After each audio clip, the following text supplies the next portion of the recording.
Good evening, sir. Am I audible? Yes, sir, you are audible, sir.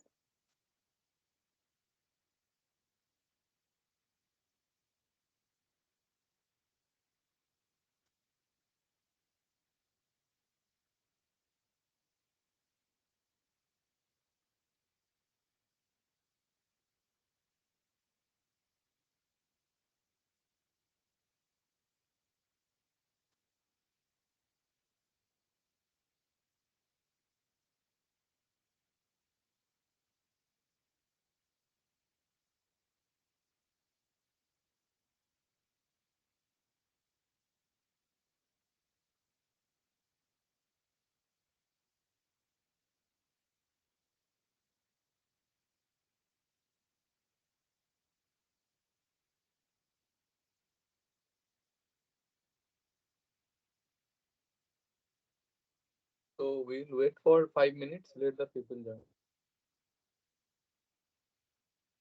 Okay, sir. I'm actually driving, sir, so I'll not be speaking. I'll just listen to you. Sir.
Yes, I will start within a minute. Okay, let few more people join.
Hello,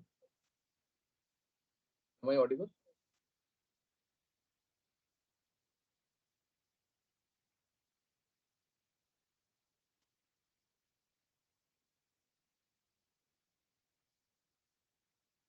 So if you guys have any doubt, please feel free to ask.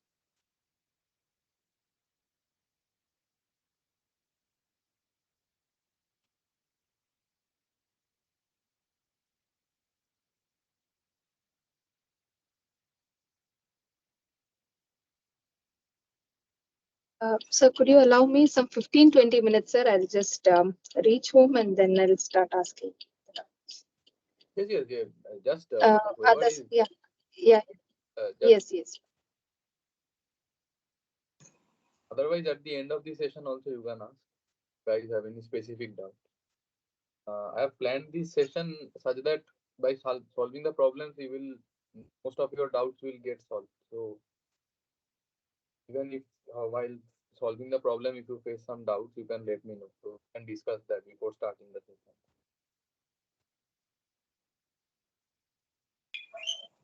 Sir, I have one doubt, sir. Yes, yes, please. How to find capacity value, sir, in week two, sir? Yes, just you. I think I already replied you that you just see the susceptance value. The susceptance value comes negative, then obviously it's inductive. And if it comes positive, then it's so you apply like this. So if you see that your compensator inductance value is some minus a to some number, say x, then by using this negative sign, you can understand that this is inductive. Because for inductive elements, we have the admittance is your to write the impedance, right? Z equal to R plus JX. Then this reactance will be positive for inductance, for inductive elements. And for its susceptance, that is the reverse, it will be negative. So negative sign, and then you apply BC. If you see it to be negative, this is equal to C stands for compensator, right? 1 by omega L. And BC value, mod value, you know, right? Its magnitude. So from there you can determine L. And if BC is positive plus J into some X prime, then BC is positive, indicating it is capacitive. So once you know it is capacitive, you know what is the expression is omega C equal to some J into some, so mod value, right? When you write the mod value, it is some number X prime. And from there you can determine C. Yeah.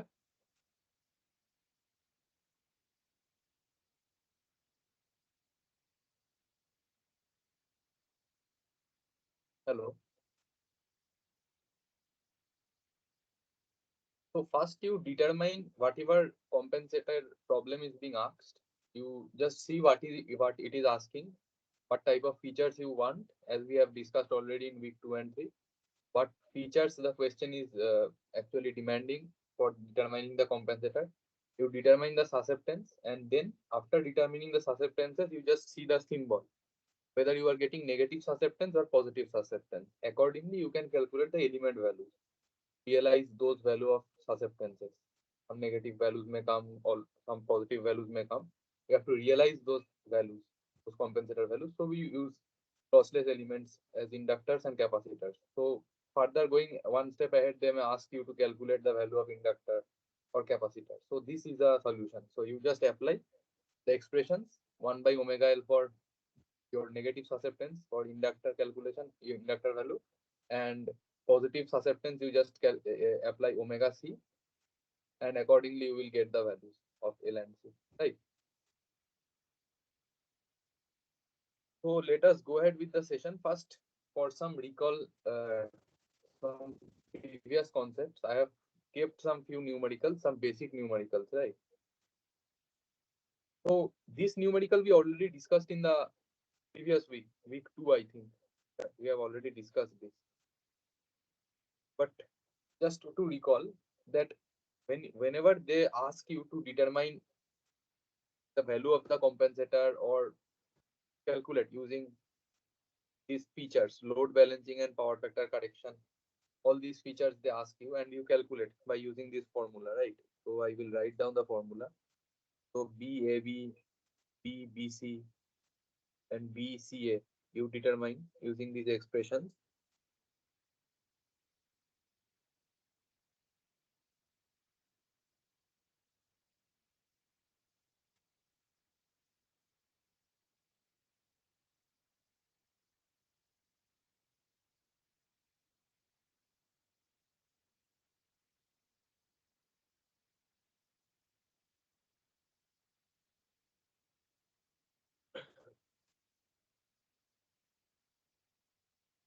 Now these formulas are valid for one condition, that your load is having unity power factor.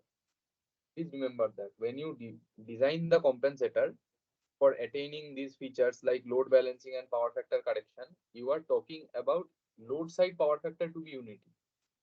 If load side power factor like this case is not unity, right? For example, you are having some kind of load which is not having unity power factor at the load side. So then in that case, this additional compensator, because in normal cases, when you see GLBC and GLCA will be 0, because the load is connected between line A and B. So we have determined the short formula of the reduced version, I can say. BAB is 0, BBC is, I can say, plus A GLAB by root 3. These are all the magnitudes. Right? So obviously they are having some J symbols because they are lossless elements and having complex terms, right? These are the magnitudes, and writing them in symbol minus J GLAB by root 3, because GLBC and GLCA are 0 in this case. However, this is only valid for UPF load. UPF load means this load power factor is unity. Means in simple terms, this should be a resistive element. Only then this formula will work. Otherwise, if this is not having purely resistive part and having some inductive part also, that is this JBLAB term is coming, then in order to have power factor correction at the supply side, you want the supply side power factor to be unity, then this additional compensator BCAB will be required, and BCAB will not be 0 for reactive loads. That is, if the loads are having some reactive parts, then this BCAB will be required. Why will it be required? It will just be required to compensate for the load reactive demand. This load he has some reactive demand due to the presence of this inductor. So that will be compensated by BCAB. Otherwise, when you apply this formula, please remember this formula is valid for load balancing and power factor correction at the supply side only when you have this load to be unity power factor. Load power factor should be unity, or load should be purely resistive. Only then apply this formula. Otherwise, apply this formula and again apply another step ahead and determine another extra set of compensator you require to compensate for the load power factor, load reactive demand. Okay, such that your power factor correction actually happens at the supply side. Otherwise, it will not do power factor correction at the supply side because this load will demand some extra reactive power. Please remember this point. We have already discussed this problem in detail in week 2. Please go back and see this and keep this in mind. That these formulas are only valid for UPF loads or resistive loads.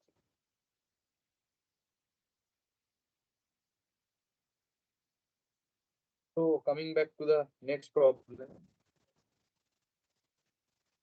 So can one of you just do with me and just let me know these compensator values?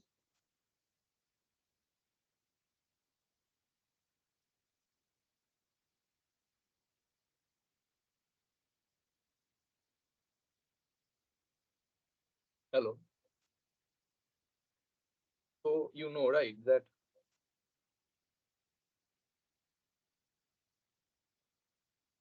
for this kind of configuration where you have both for a 3-phase 4-wire configuration, this is the system, and you have both delta connected and star connected compensators. So why you need both of them?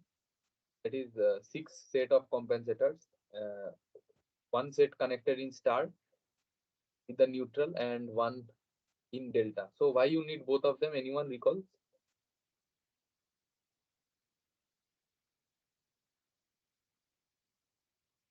Why do you need the star compensator? Anyone?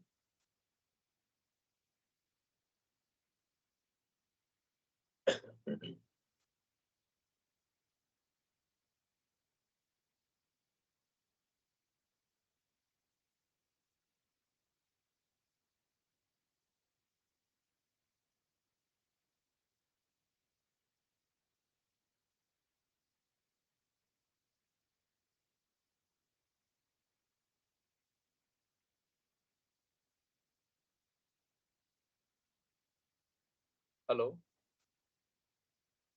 Just give a try. Why you need both star and delta compensators? Please note you have the fourth 4-wire system. So you have the neutral also. So why star and delta both required? You must recall that delta does not provide neutral current compensation, right?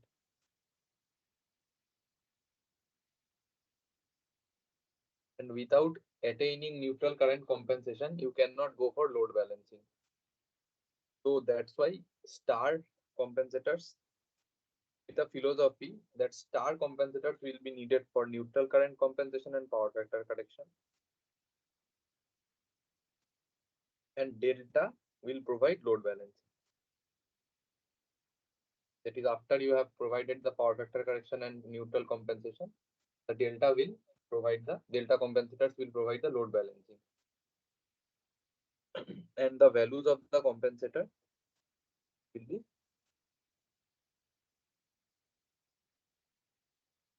to the star compensator values. That the star compensator value.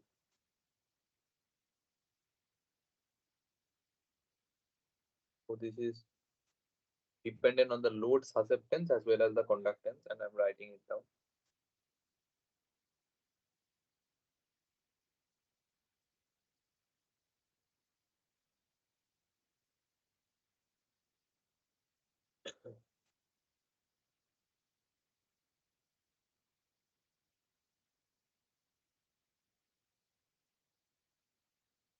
And the delta compensator values are AB, BBC, and BCA. These are the delta compensator values, and you can write them as third of GLA minus GLB by root 3, third of GLB minus GLC by root 3, and this third of GLC minus GLA by root 3.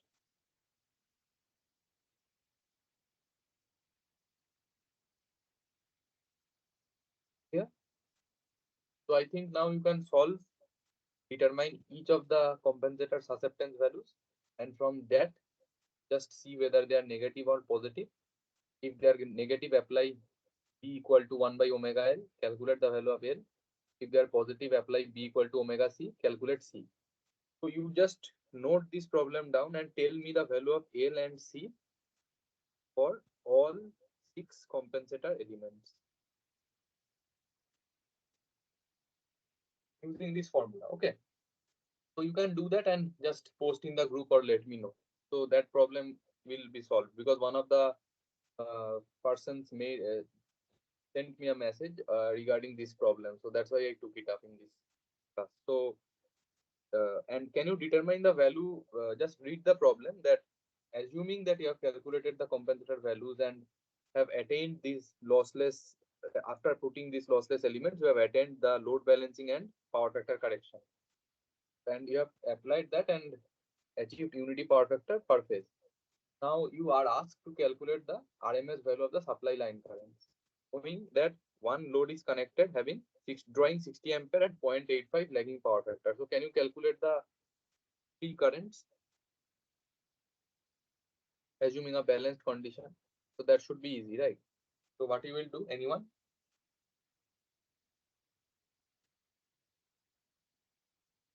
What you will do to find assuming a balanced condition in this scenario, and you know that the load is a single phase, right? Connected between A phase and neutral.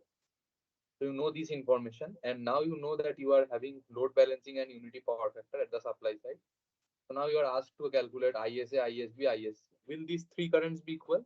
Anyone? After load balancing? Hello? Anyone?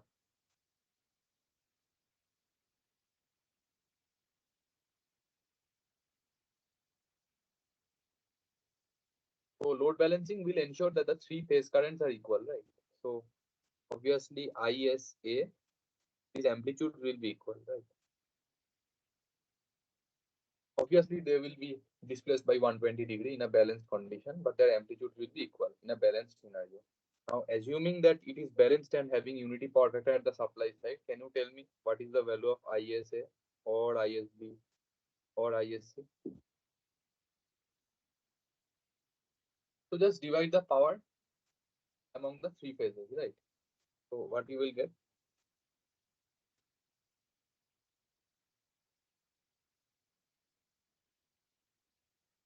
Anyone just calculate and let me know the method, because I have already discussed this. Must be able to solve this, right? Just tell me the approach, how to do.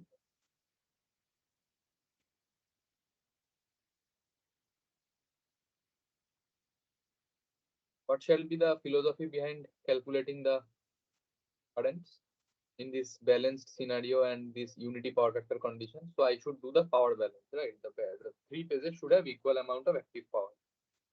So what you do, you just see what was the initial active power. Initial active power was the load was demanding 400 was the voltage, per phase voltage, which was applied across these two nodes. 400 by root 3 was the voltage, and 60 ampere was the current, and you have 0.85, right, as the power factor. So I will write it here. So the power of the load, I can say. So it is 400 by root 3 multiplied by 60 multiplied by 0.85. So what it is coming? Calculate.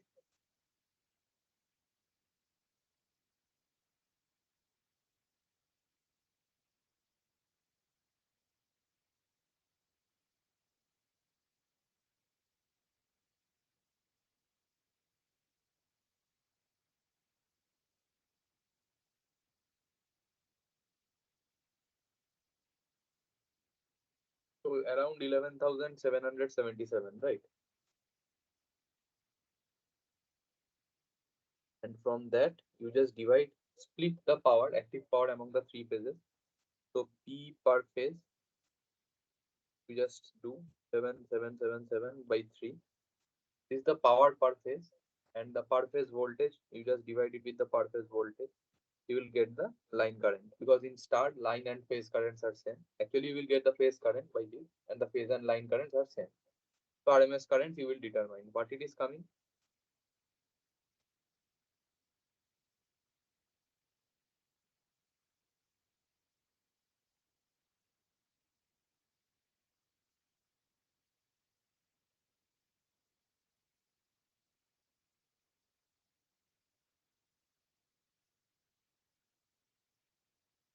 Anyone just calculate?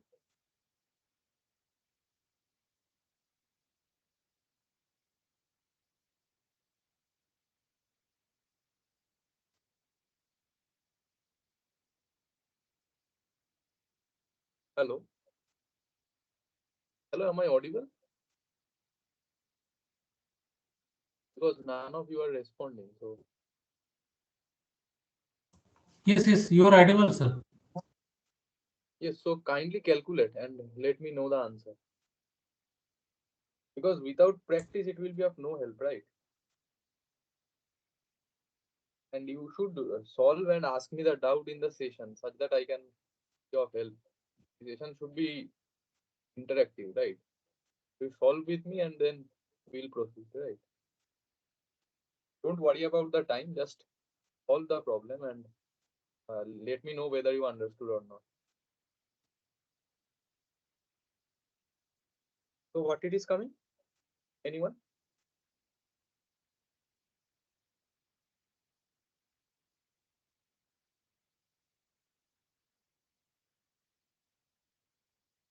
So power per phase you calculated. So I source RMS per phase is power per phase, which is 7 till 7 by 3 is 3925. I will write it first. So per phase power you determined, right? Per phase power is coming 16.99. Correct. So per phase power divided by per phase voltage, right? In a balanced scenario, P line to line by root 3 is the I source, is the line current. So I'm getting 3925.66 divided by 415, sorry, 400 volts is given by root 3. This much amperes. So as you correctly calculated, it is around 17 amperes. So IS RMS, since this is a balanced condition, all the three currents will have same amplitude of 17 amperes. So some of you were facing doubt. You just calculate also L and C value at home and just let me know what are the values. So now this is a very simple problem that I have taken, but just whether you remember, I will see, because the next problem will be interesting. So first try to solve this simple problem and then we'll go to the next problem. Solve this.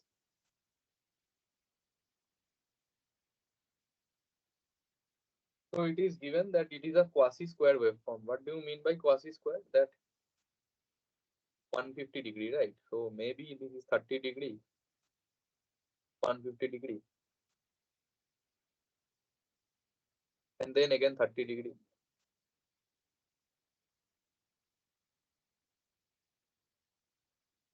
And then you have again 150 degree.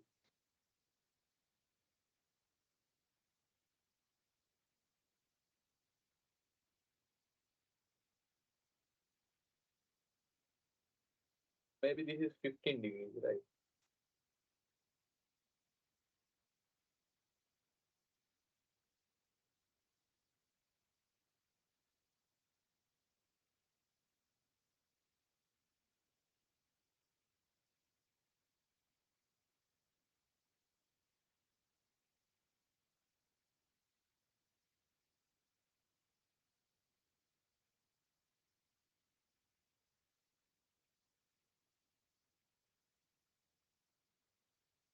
This is 60 by 3, right? 20 degrees.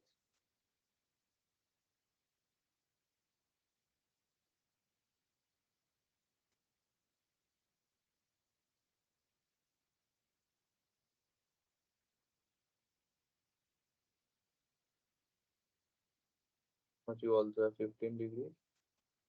But you have 15 degrees. Like this, I think. So it is forming 360 degrees, right? Basic idea is quasi-square waveforms are that half time period, that is T/2, time period is 360 degree, one cycle, and half of the cycle, 180 degree, you have the just the y-axis is mirrored image, right? So whatever was coming at this half will just replicate it, but in the negative side. So that is the idea of quasi-square waveform. So you have the quasi-square waveform where you are only given information about the pulse width, 150 degree, and the amplitude, 20 ampere.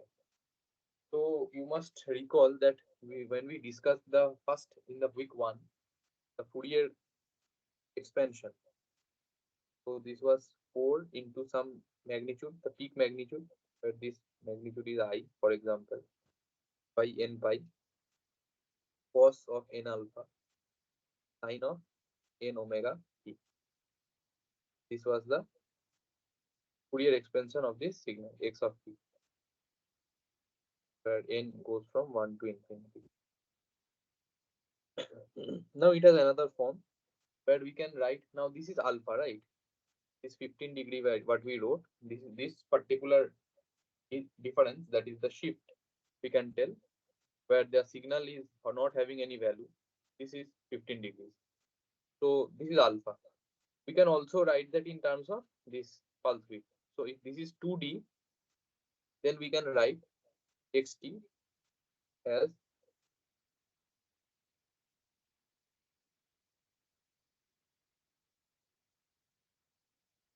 sine of nd, sine of n pi by 2, and sine of n omega naught t.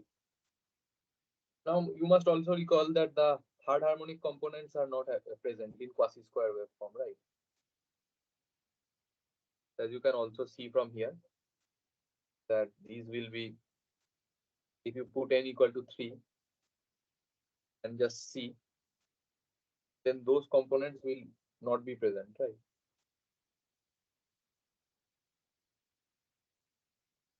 So now you have the pulse width, and then in terms of d, we can actually write the Fourier expansion of this signal, right? So if you are given information about the pulse width, which is 150 degrees, so can you calculate what is the RMS current? RMS current you can anyways calculate, right? Which is nothing but the contribution of the signal and its cycle over, and it multiplied it with its amplitude. So but we can say IS RMS, the whole signal RMS, not the fundamental. So 150 degree contribution is coming out of 180 degree. Put it and then multiply with the amplitude.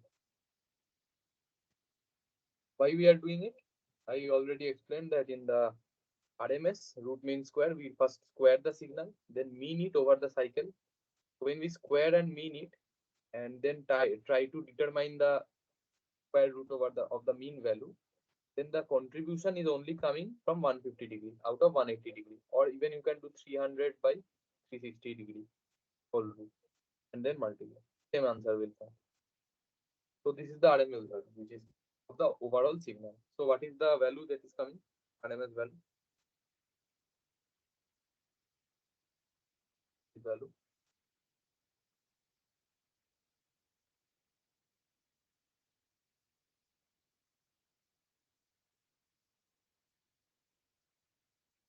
Yes, anyone can let me know.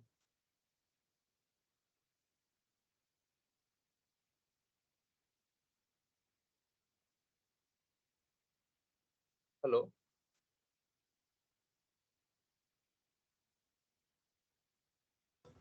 So this is a square root of 150 by 180 degree. Yes, you can do 150 by 180 because this much is 180, na, and but remaining is symmetric. So that's why out of 150 I took 150.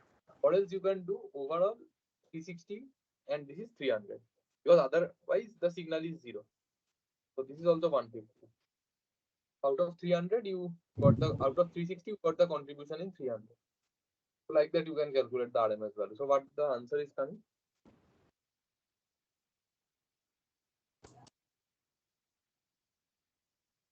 I will calculate.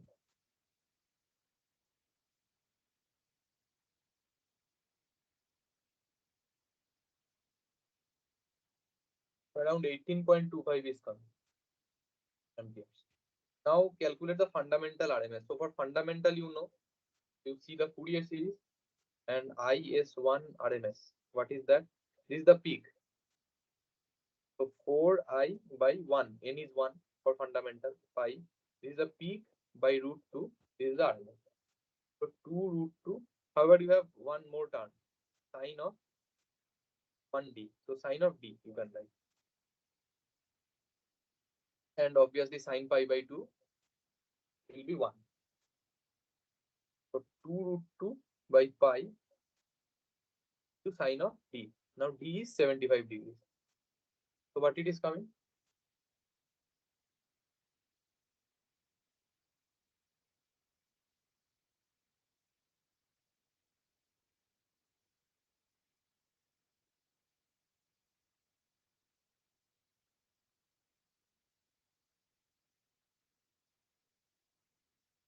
.86 is coming, right?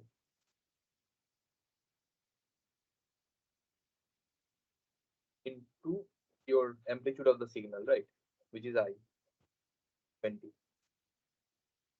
So you need to find the fundamental RMS value. This you are determining fundamental RMS, okay, not the peak.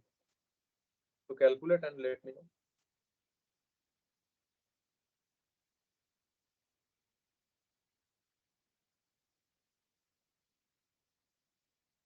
Around 17.39 it is coming, right?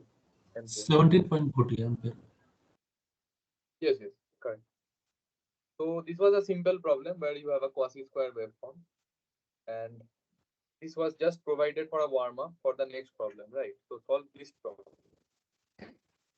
So now you have a semi-controlled bridge converter, right?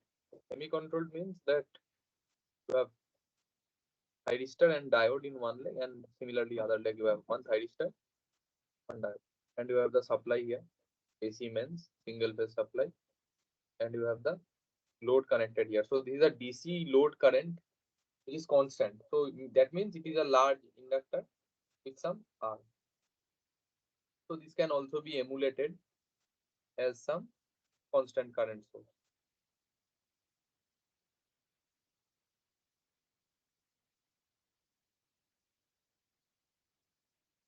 Now they are asking you to calculate power factor for this voltage, where the voltage is 0.6 times the DC voltage, DC output voltage. That means this voltage V0 when alpha is 0. So it is a type of format which they are giving expression. But first you need to know what is the average voltage for a given alpha. For that you need to be able to draw the waveform.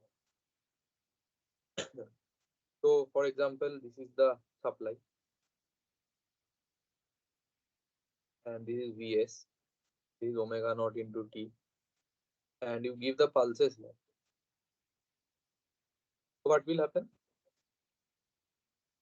That output voltage, what will happen? When it is positive half cycle, this pi, right? This 2 pi. This is alpha. And this is pi plus alpha. So positive half cycle, when you trigger, first when the positive half cycle appears, and only once you trigger the thyristor, then only this conducting path will be enabled. Diode will be ready once the positive supply comes. However, this will only be allowed current in this direction, like this, only when you trigger the thyristor. So once you trigger, only then this conduction path will be fulfilled and the supply voltage will appear across the load. However, once it goes to pi, that is 180 degrees completed, immediately this diode is reverse bias. So once the diode is reverse bias, this path will not be completed.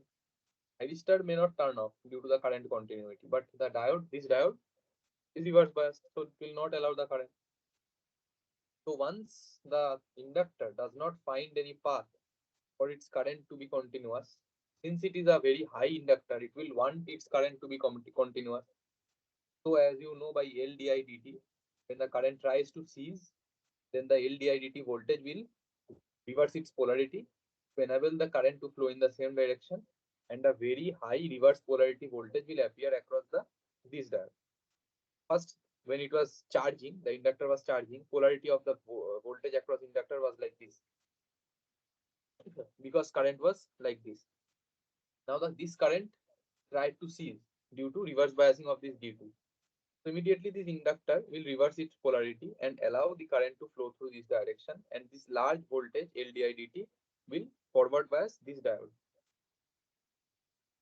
So it will appear as a freewheeling condition, right? Because this thyristor is still on and you have this negative voltage across this diode, so it will be off, and this will forward bias this diode. So a freewheeling path is formed and voltage becomes zero. However, current still flows, right? So same again in the negative half cycle, same story happens with T2 and D1.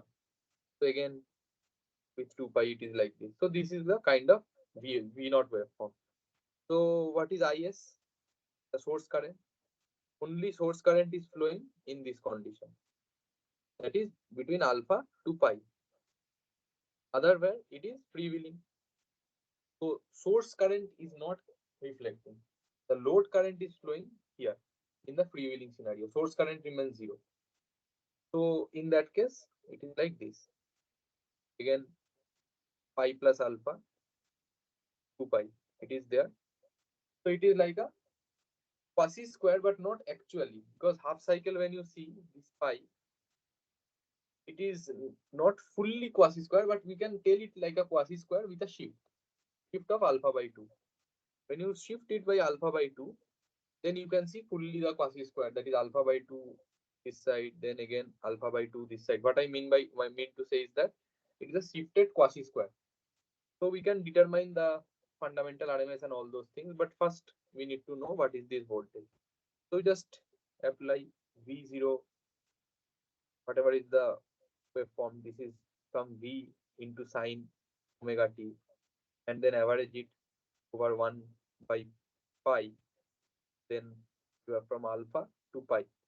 When you calculate it, the average voltage V naught average, this will come out to be Pm by pi into 1 plus cos alpha. So you just can cross check that if these two thyristors were not there, it would have been a full bridge, uncontrolled full bridge. So in that case, it would have been 2 Vm by pi, which is correct. So it is Vm by pi into 1 plus cos alpha for a semi-converter. That is semi-controlled bridge converter, right? So this is Vm by pi into 1 plus cos alpha. Now what it is telling?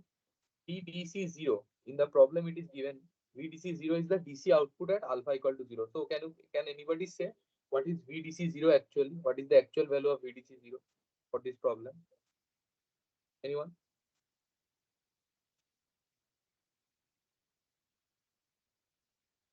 Hello.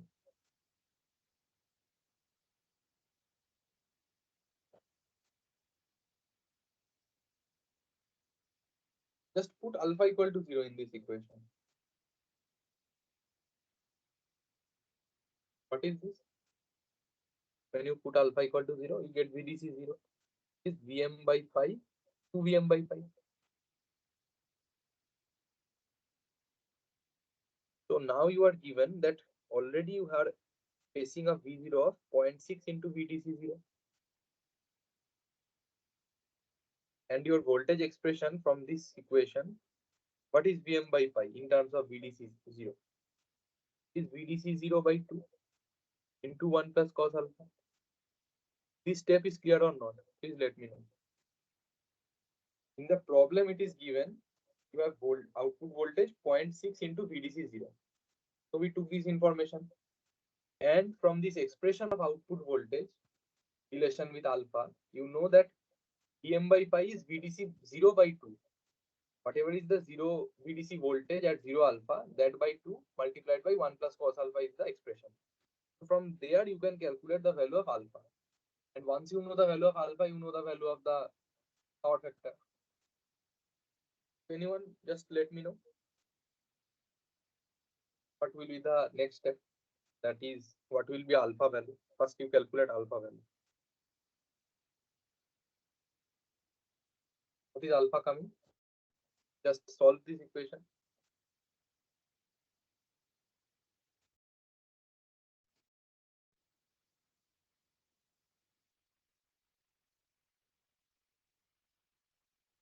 Yes. What is alpha coming?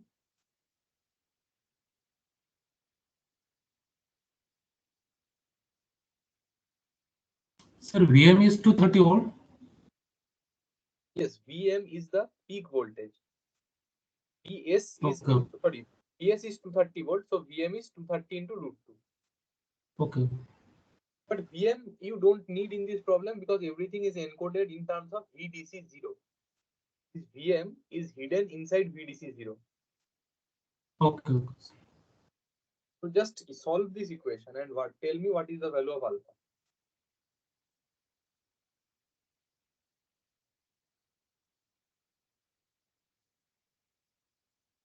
So I think cos alpha is coming 0.2.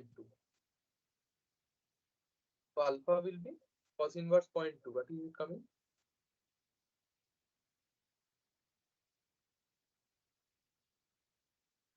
78.46 degree. So you know now alpha, right? So I told you that if you know the Fourier series, and for a quasi square we know the Fourier series, but if it is for a shifted quasi square, then with sine you have a lagging angle, sine like this, omega t, n omega t minus alpha. This shift will come, whatever is the shift. Maybe this is some delta, but delta is the shift. If for a known waveform, if you know the Fourier series and the shift of that waveform is given, so that shift will come in sine omega t minus delta. Now I told you this is a shift of alpha by 2. If you shift it by alpha by 2, then you can see that it will be fully like this waveform,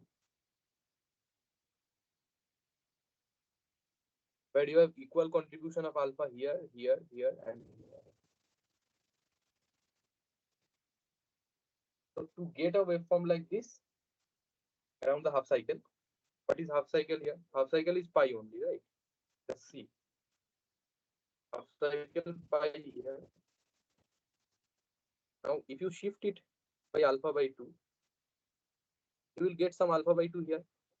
You will get some alpha by 2 here. So also got shifted. Get some alpha by 2 here, and you get some alpha by 2 here. So alpha by 2 shift amount, if you give, then it will be like the previous case.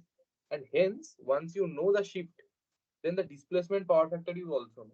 So displacement power factor, that's why for a semi converter is alpha by 2 cos of alpha by 2. Because alpha by 2 is the shift that is coming in from the Fourier series. And with respect to the supply voltage, which is angle 0, the current, the fundamental current is having a shift of alpha by 2. So displacement power factor is cos of alpha by 2. So calculate cos of alpha by 2 is, because power factor they are asking in the problem. What is power factor? Power factor is displacement power factor into distortion factor. So both you need to calculate. First you calculate displacement power factor. So displacement power factor is cos of alpha by 2. What is cos of alpha by 2? Alpha you know from this relation, since they have already given you V0 value.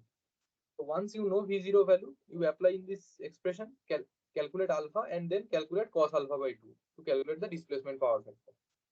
Displacement power factor physical interpretation is nothing but once you have a voltage and a current, so what is the lag between the voltage and current? Say the lag is delta.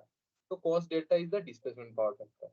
And distortion factor is nothing but, by definition you know, distortion factor is what? Distortion factor is fundamental RMS by signal RMS.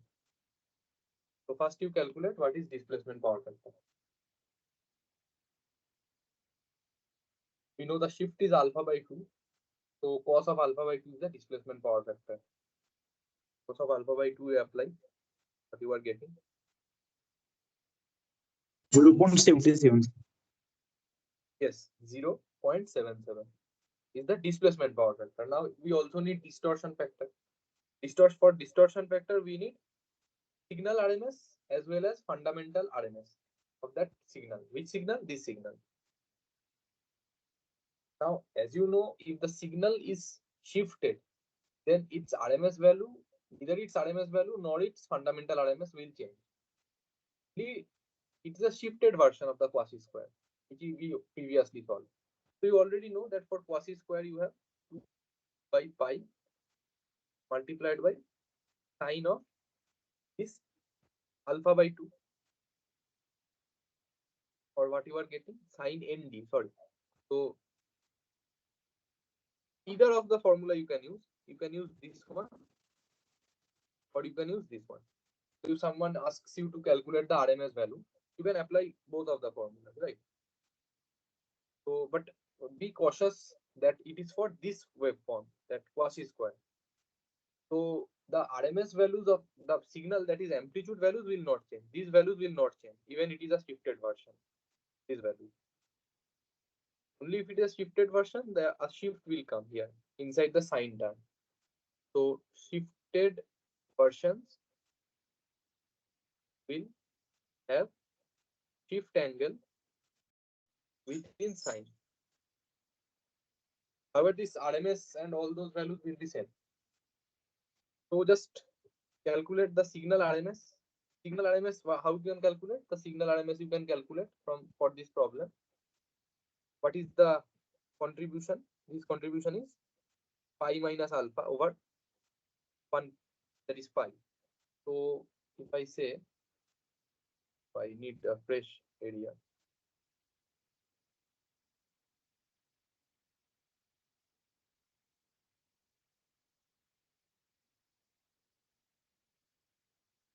So what is signal RMS? So I can write IS RMS equal to root over pi minus alpha by pi into some signal amplitude is given 30 ampere. So alpha we know, calculate pi minus alpha. Alpha is 78.46 divided by 180. It over. So and multiply it with 30. So 22.53 degree is the RMS. Sorry, amperes. So this is the overall signal RMS. Just by seeing the signal waveform, we can calculate the overall signal RMS. Now for quasi squares, you know what is the fundamental RMS? Anyone? Just recall from the previous problem. Just pulse width you remember. What is the pulse width? This pi minus alpha. So what is D? Pi minus alpha by. So now let me know what is the value of fundamental RMS.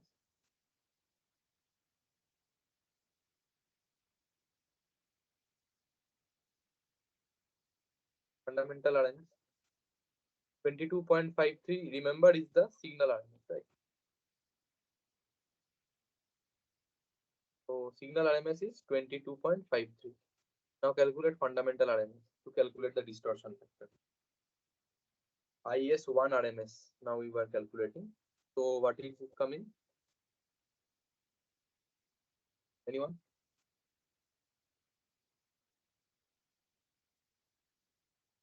Just we solved the previous problem. So from that, anyone recalls? It is 2 root 2 by pi into sine of nd. Now for n equal to 1 for fundamental, sine of d. Now what is d? D is half the pulse width, because this full pulse width is 2d. So what is 2d? D is pi minus alpha. So d is pi by 2 minus alpha by 2. Sine of that. So sine of d means half the pulse width. So pi by 2 minus alpha by 2. So what you have, sine of 90 degree minus alpha by 2. So it is 2 root 2 by pi into cos of alpha by 2. This is alpha, okay? Don't confuse it with b. So what it is coming? 2 root 2 by pi into, this is RMS, okay? Root 2 by pi cos of alpha by 2, what it is coming?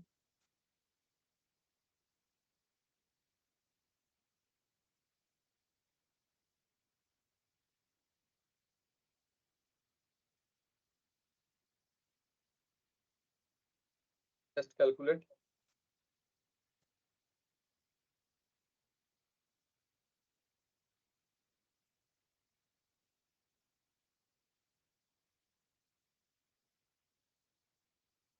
And then you need to multiply this with the signal amplitude, which is 30.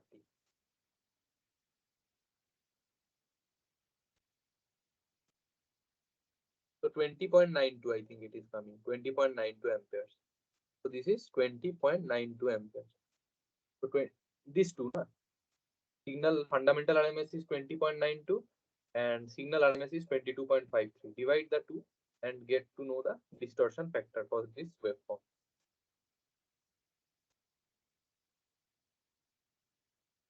This is 0.928. The distortion factor is, so distortion factor is 0.9286 and displacement power factor was 0.7. So just calculate what is the power factor. So multiply the two and get to know the power factor. So 0.9286 is the distortion factor multiplied by distortion factor is 0.9286 and displacement power factor is 0.7, right? 0.77. 0.7. So 0.71 is the power factor.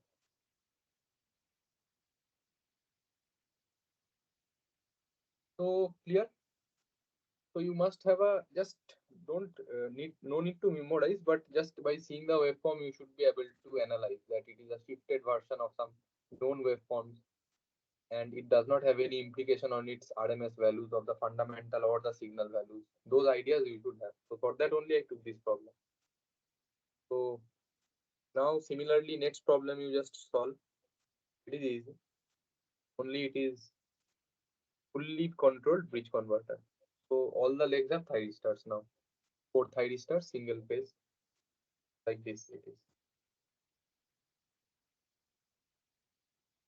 So it is fully controlled, right? And you have the supply and then you have same large inductor and then R.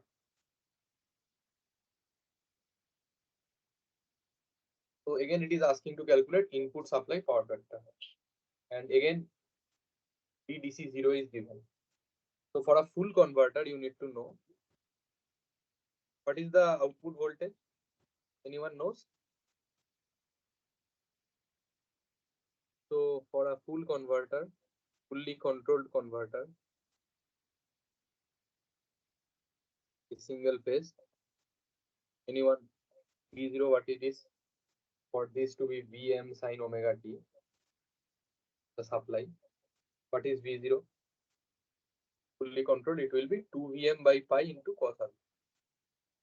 And waveforms you already know. I have discussed in week 1 also that if the supply voltage comes, then the voltage, if the supply voltage is like this, so the output voltage, there is a current will not let the inductors go off when this 180-degree will happen, and then it will follow till the next set of thyristors are triggered. So like this, the voltage will happen.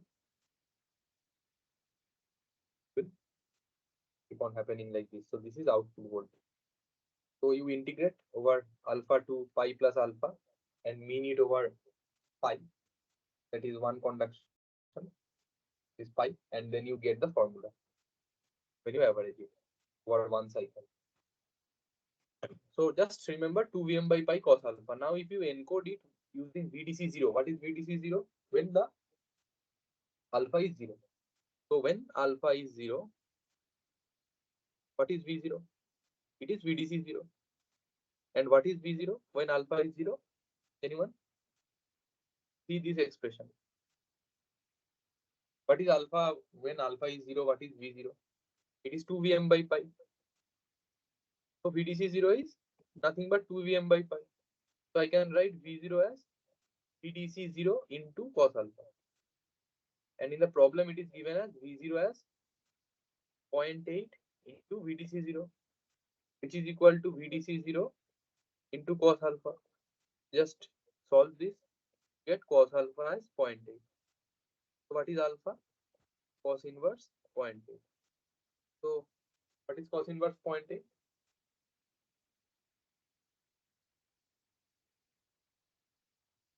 This is 36.86.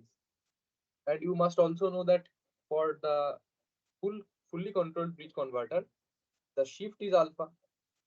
When you draw the waveform, you see that alpha is the shift. So cos alpha is the displacement power factor. And cos alpha value is 0.8. It is asking you input side power factor.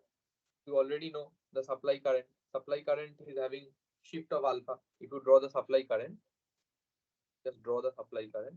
It will toggle as I already discussed in also the week 1. From alpha to pi plus alpha to pi plus alpha, it will toggle again like this, pi plus alpha to 2 pi plus alpha.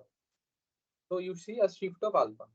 That shift of alpha contributes to this one, cos alpha displacement power factor of 0.8, which we came to know from here, from the given conditions of the problem. So waveforms are important. So you need to know how to draw the waveforms for different set of converters. Just read what the type of converter is given. From that you draw the waveform, you know the characteristics. From that you put in the values and get the displacement power factor, which is 0.8. Now distortion factor for this toggling current is a purely square wave, toggling between pi and pi plus alpha, and then in the next cycle pi plus alpha to 2 pi plus alpha. So what is the distortion factor for a square wave? Anyone? Which is just like the inverter, right? 2 root by pi into your cos alpha, right?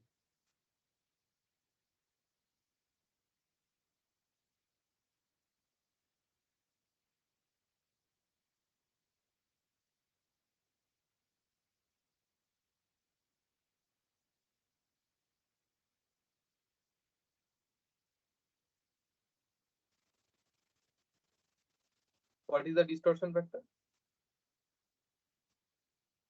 Displacement power factor we already calculated. Cos alpha is 0.8, right? Now calculate the distortion factor. So for the square wave, this is not a shifted, this is a shifted square wave, right? So for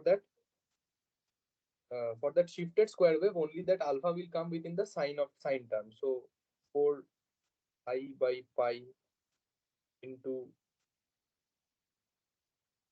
sine n omega t minus alpha. So this is a shifted square wave, right? Shifted by alpha. However, this value will not change. So when someone asks you what is the distortion factor, you need to know what is the fundamental RMS divided by overall signal RMS. Now, fundamental RMS will not change depending on shift, as I am continuously telling you. So remember this point, is important. So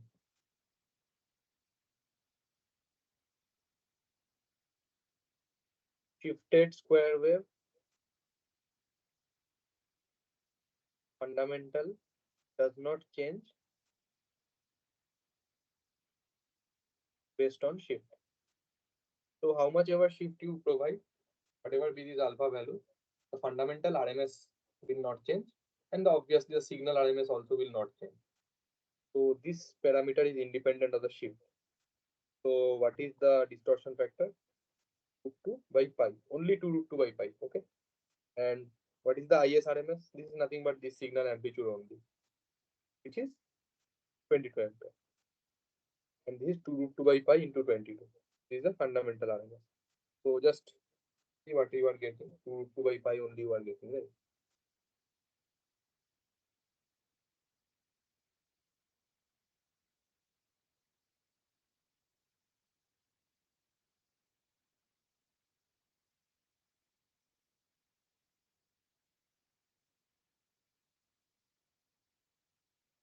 Point 0.9 is coming, right? So distortion factor is 0.9. Now 0.9 multiplied by 0.8. So power factor is distortion factor into displacement power factor. So distortion factor into displacement power factor is 0.9 into 0.8. So 0.72. So this is the answer. Right? So just remember that shift does not have any impact on the RMS value, right? Of the square waves, just like this. Now calculate this. This is a new type of problem. Just try this.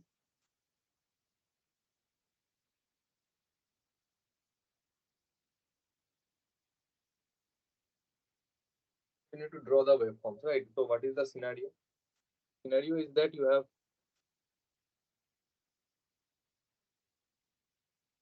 supply, the three-phase 4-wire supply, and what you have done is between two phases, that is one phase of A and neutral, you have connected one particular type of load, and B and neutral also connected one particular type of load. And what is that load? That load is like this. So this is your A or B and neutral point, and you have single phase thyristors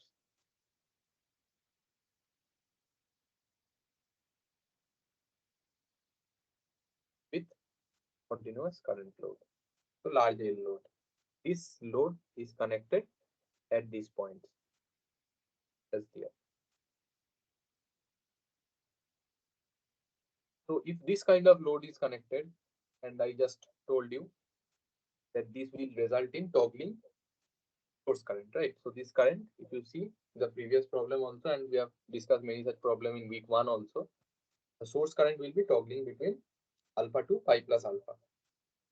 So the source current RMS and the load current RMS in those conditions for a full bridge scenario will be same. Now these two will result in some current, however this is out because this has no load connected to it. So now in such scenario, when can anyone apprehend what is the neutral current? Is it zero or not? Zero or not zero? Anyone? Yes.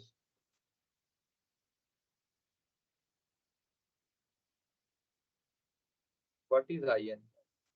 It is a neutral current.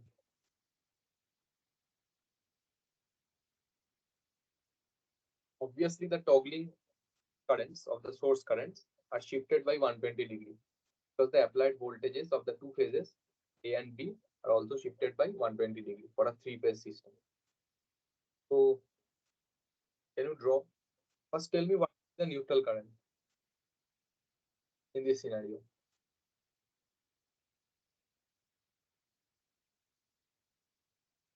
So, if you draw the waveform, first waveform. So, let me divide the phase 30-degree lines, then you can understand. One,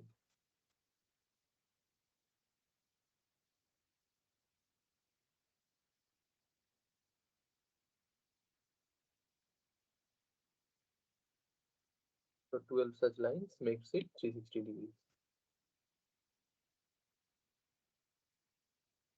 So this is 30 degree, this is 60 degree, this is 90 degree, 180 degree, like this.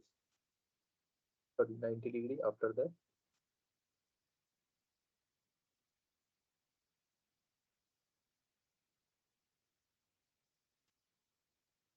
Six, right?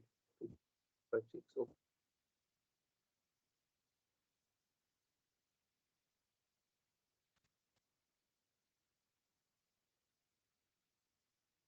So first, for the first phase, so I draw ISA. It will be toggling from alpha to, what is alpha? 30. So from alpha, I took some other color.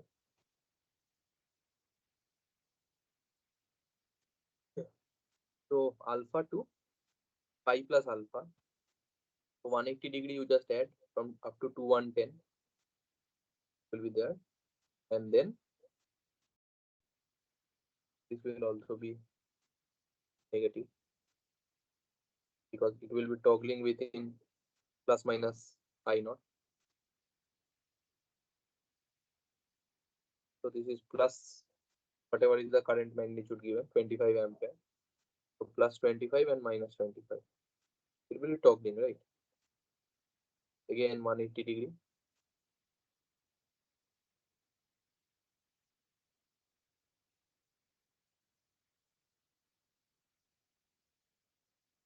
this is the first ISA. And then you draw ISB. So ISB, if I draw, then what is ISB? I draw. It will be 120 degree shifted. So 120 degree means 4 spaces. So whatever was happening here, start from here. Then from 150 you have 180 degree conduction. So up to 330 degree. Then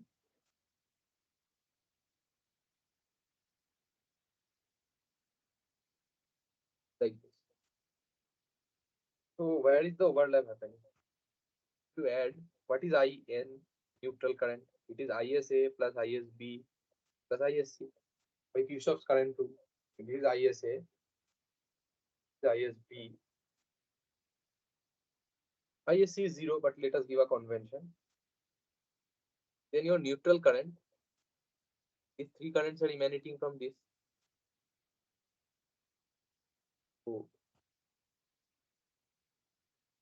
sorry, this is the neutral current, right? Like this.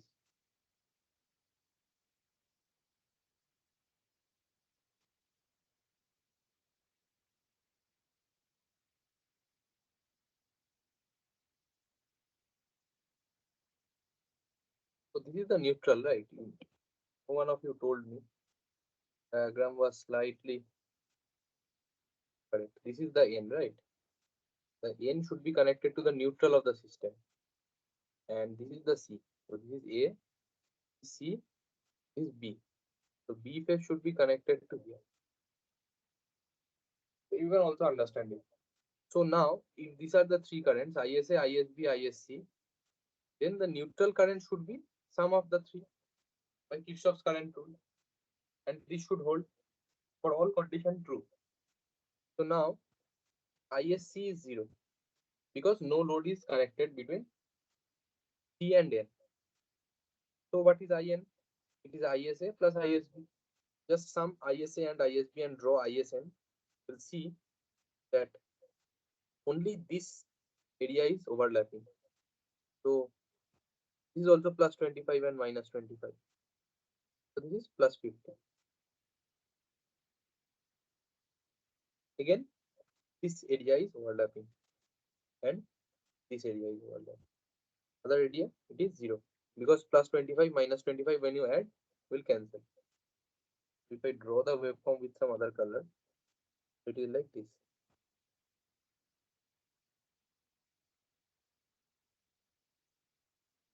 For 180 degree, how much contribution you are getting?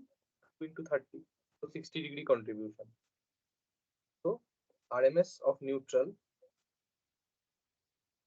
is 60 by 180 root into amplitude is 50. What it is coming? Anyone? 50 by root 3.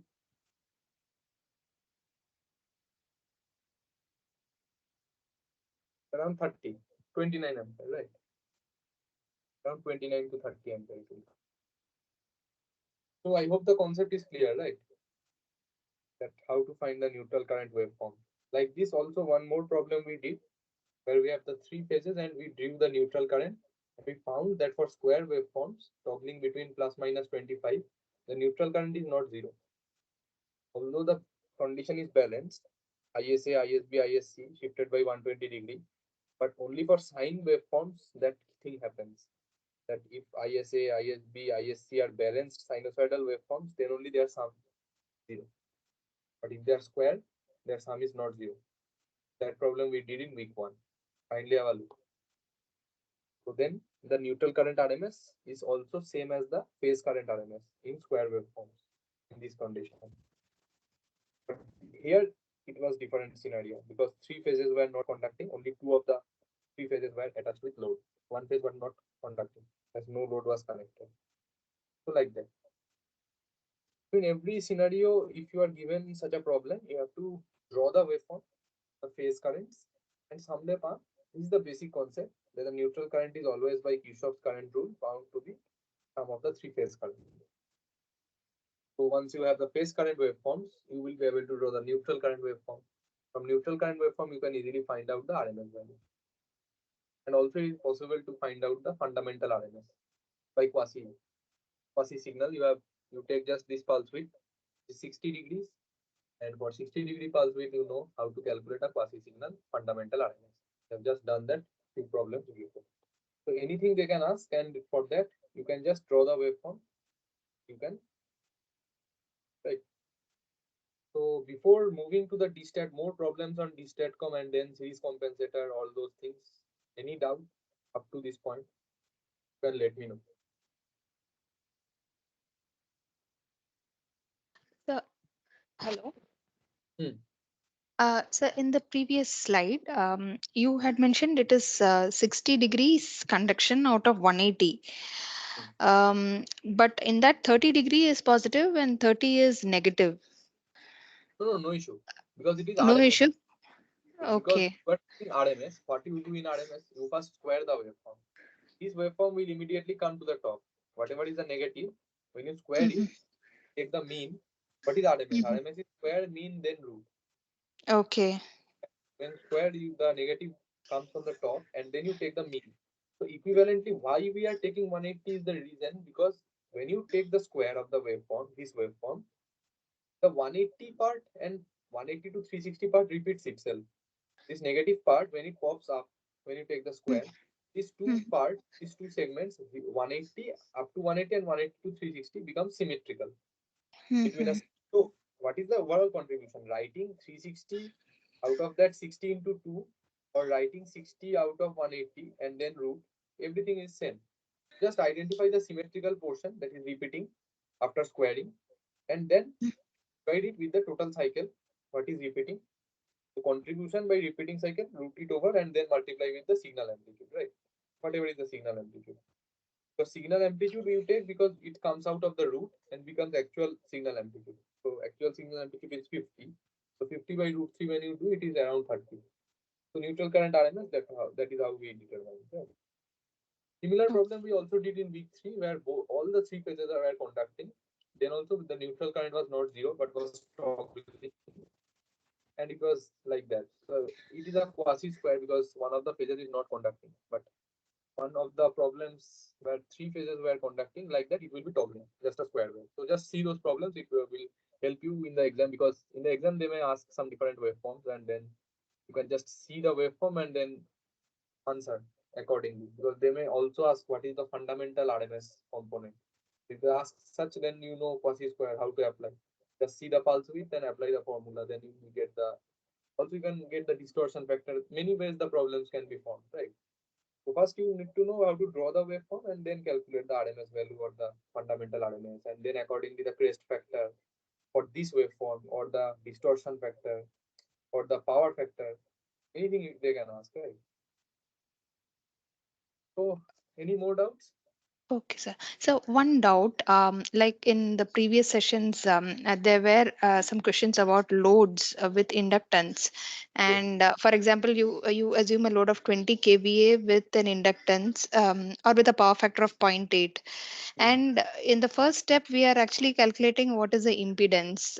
How are we actually deriving that impedance in a R plus JX form? I mean, Okay, I okay. really couldn't. Okay, so if you want to find the load impedance, Huh. and it is given that the load side is having 20 kVA at 0.8 power factor load, Yes. we caution that this is the load power factor, not the supply power factor. So when they are Okay. telling load side power factor, it is very easy, because you know what is the voltage applied across the load, line to line voltage. Okay. For example, you know the line that is being For applied across the load. Voltage 415. that are, Let's. Okay. for example, this line to line or anything, V load voltage, we can write this. And then this is 20 kVA, 0.8 power factor. So how you calculate? You just do S, that is the apparent power, divided by, because you want to find Z, right? So what is S? V square by Z. I can write VL square by ZL is SL, like that. Okay, That but here you will only get a complete number of ZL, right? We are not going to get it in R plus JX form. then you know the power factor of the load. Huh. If you from the power triangle, and you know that R and X is omega L, right? Yes. R and X you know, zero point 0.8. So 0.8 power factor means you can calculate cos of this theta is 0.8. Accordingly, is root of R square plus X square. So when you Okay. determine this will, because what is SL? SL you have to write in complex form, because VL square divided by SL. Then you can get ZL. Mm-hmm. Because Okay. power triangle when you draw, Hmm. power is having zero phase, and then this is 90 degrees. So Hmm. plus J, because S is P plus JQ. So Hmm. write it in complex form because load power factor is given 0.8. Then ZL will automatically pop up. There are many ways of deriving that. Either you can use the power triangle, or you can use just apply what is the power, that is current. Just calculate the current that is flowing in the. Simple is just see, this is the Hmm. 20 kVA 0.8 power factor load. So Hmm. just you can calculate what is the current that is flowing into the load, because you know that power, what is power, or what is apparent, what is power, or you can write na, that V into I, the apparent power. So I is some I cos inverse of that angle, right? This 0.8 power factor means that angle of the low current is also known. So current will lag or lead be given 0.8 power factor. So I angle cos inverse 0.8, or lag or lead, then you put minus or plus. It is given in the problem. So current you know. Then from current you can calculate the impedance. Voltage by current is the impedance. That way also you can do. From power you calculate the current. From power you first calculate the current, and then from current by voltage by current you determine ZL. That is also one way. But you have to apply the power triangle for the concept of this power factor, load power factor. Okay. Okay, sir. This will help you determine in the form of R plus Jx. And automatically, if you want, you need to calculate by current. First calculate what current. Current phase is given indirectly. And from here you can calculate because voltage you know, voltage by your apparent power, or apparent power by voltage is current, and current phase you know, that current, that voltage by current is the ZL. Phase are there. So any other doubt? So just this is a good point, that please aware that when they are giving in the problem, just I will show you another type of problem. When you see those, you will get more clarity. That when they are telling load power factor, don't get confused. You do power factor correction for the source side or supply side. Load power factor, if they give, that is just for calculating the current, load current, or maybe the load impedance. That information they are giving you. Load power factor is different, supply side power factor is different. That's why they are continuously mentioning in the previous problems also. If you see, they're asking supply side power factor. The previous problems also, they're asking you to calculate supply power factor. The load power factor is different. So these two are different things. So whenever the term power factor is coming, that is meaning that voltage and current. So if load power factor is asking, then load voltage and load current. What is the angle between them? If supply power factor, then supply voltage and supply current. Maybe it is a series network. Then load current and supply current are same. But load voltage, supply voltage may not be same. Then the angle between load voltage and supply current, the load supply side power factor. The angle between load voltage and load current are the load side power factor. Load side power factor and supply side power factor are different entities, right? Don't get confused with them. And you do power factor correction by applying the compensator for the supply side.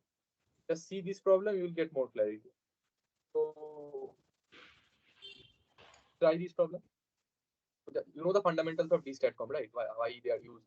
They are actually used in shunt to provide the compensation as well as load balancing, power factor correction, all those features, right? Proper control, you can achieve all the features. So just see this problem, what it is asking. We have a DSTATCOM, which is 3-phase 3-wire. And what features it is giving? It is providing load balancing and power factor correction. Load is connected only between two phases. One phase is, as you can see, open circuit. So this is a 3-phase 3-wire system. And you have the applied voltage given and the frequency. So assuming that with proper control you have attained the load balancing and power factor correction. Power factor correction means supply side power factor correction. So supply side current and supply side phase voltage. So power factor means phase voltage and phase current are in line. Unity power factor always with respect to phase voltage quantity, not line voltage. So unity power factor you have attained. Power factor correction at the supply side means that phase voltage at the supply side and line currents are in phase. At the supply side line currents and your phase voltage, the supply, both are in line. That is the meaning of power factor correction of the supply side. So now assuming that you have attained these two features, that is load balancing and power factor correction, now you calculate what is the KVA rating for the DSTATCOM. Any idea how to calculate KVA rating? So just recall, what do you mean by load balancing?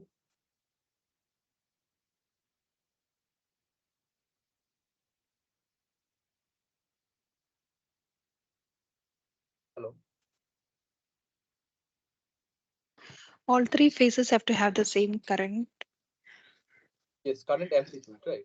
But they are balanced. Yes. Means they are apart by 120 degrees and equal in magnitude. So if that is so, but previously that before compensation, right? For compensation, what was the scenario? The active power, who was supplying? The DSTATCOM was supplying the active power, or the supply was supplying the active power to the load? Obviously the supply. Before compensation, this load was drawing 25 kilowatts power, and the applied voltage across the nodes of the load, the connected load, is the line voltage. So what is the current? ISA equal to minus of ISB, because this return path, equal to 25 into 10 to the power 3 power divided by voltage, 415, right? Because these two voltage we need, the voltage between these 2 points, 415. So what is the current?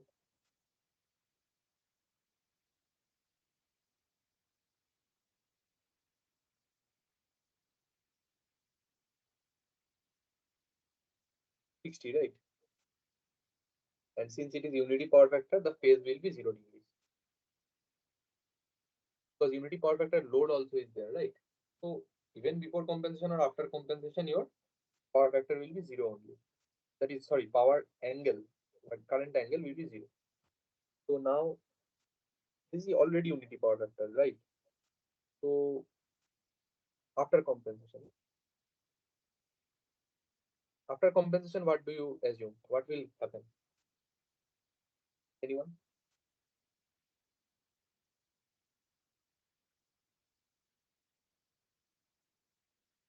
Load balancing will ensure equal loading on 3 phases. Means every phase will have 25 into 10 to the power 3 by 3. Equally split. Loading is equally split, right? And who will provide for the reactive component?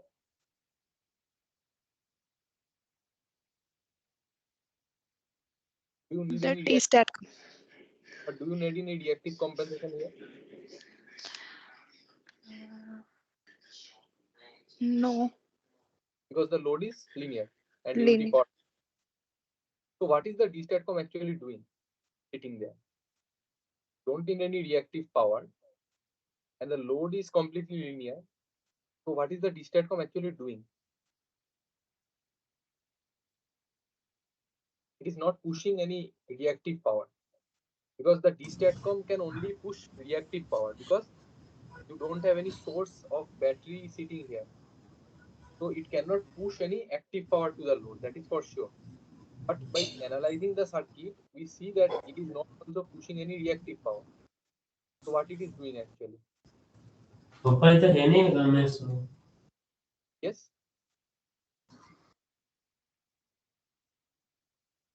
Hello.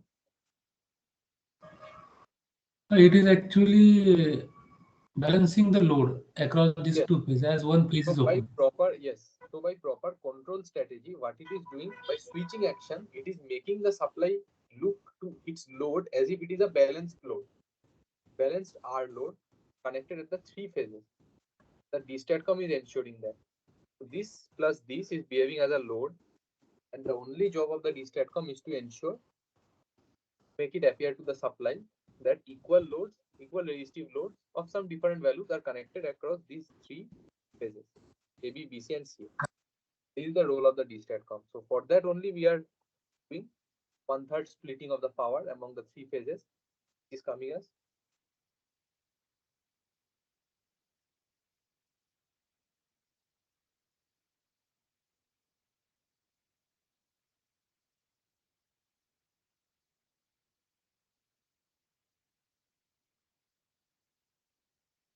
This is the power that is borne by all the three phases, each phase. So what is the current amplitude I want? So what is the current amplitude? Can anyone calculate? Power per phase divided by voltage per phase, which is 115 by root 3. But it is coming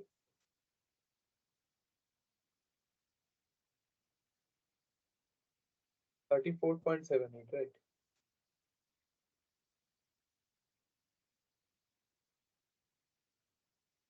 So once you know that that's after balancing, the three currents will be like this. Can you calculate the DSTATCOM current rating or the KVA rating? Anyone? What is the maximum current that needs to be handled by the DSTATCOM?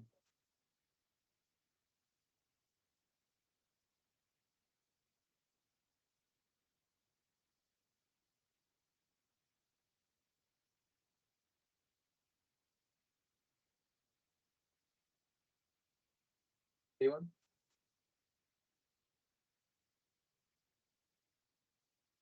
Just see the network.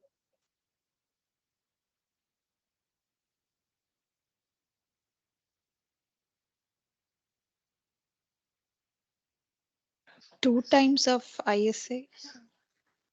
How will you arrive that? Sorry, sir. How you arrived at that conclusion? Two times?